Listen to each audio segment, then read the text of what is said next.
লোহিত সাগরে ফের হুথিদের তাণ্ডব।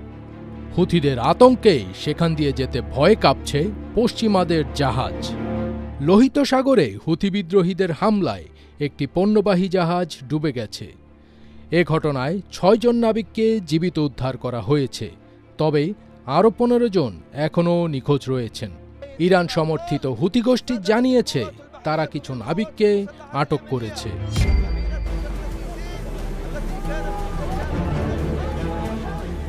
এটার্নিটি সি নামের লিবারিয়ান পতাকাবাহী কার্গো জাহাজে মোট ২৫ জন নাবিক ছিলেন। হামলার সময় জাহাজের ৪ জন নিহত হন বলে জানিয়েছে সংশ্লিষ্ট মেরিটাইম নিরাপত্তা সংস্থা।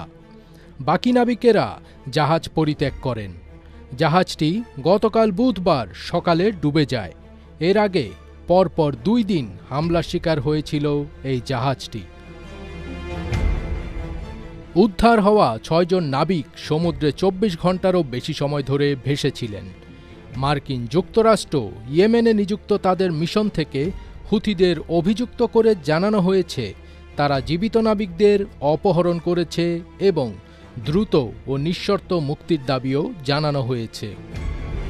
হুথিদের সামরিক মুখপাত্র ইয়াহিয়া সারি এক টেলিভিশন বিবৃতিতে বলেন, ইয়েমেন নৌবাহিনী জাহাজটির কয়েকজন নাবিককে উদ্ধার করে চিকিৎসা সেবা প্রদান করে এবং নিরাপদ স্থানে সরিয়ে নেয়।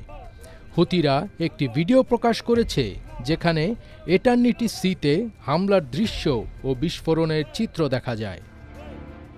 এছাড়াও রবিবার আরেকটি লিবারিয়ান পতাকাবাহী জাহাজ ম্যাজিক সিস হুথি হামলার শিকার হয়, তবে ওই জাহাজের সব নাবিক নিরাপদে উদ্ধার হয়েছেন। ২০২৩ সালের নভেম্বর থেকে ২০২৪ সালের ডিসেম্বর পর্যন্ত হুথিরা ১০০টির বেশি জাহাজে হামলা চালিয়েছে। তারা দাবি করেছে এটি ফিলিস্তিনিদের প্রতি সংহতির অংশ। যতদিন পর্যন্ত দখলদার ইসরায়েলি বাহিনী গাজায় নিরীহ মানুষের ওপর নির্বিচার হামলা চালাবে, হুথিদের এই হামলাও ততদিন পর্যন্তই অব্যাহত থাকবে বলে জানিয়েছে হুথি মুখপাত্র। ফজবির তাজ, এটিএন বাংলা।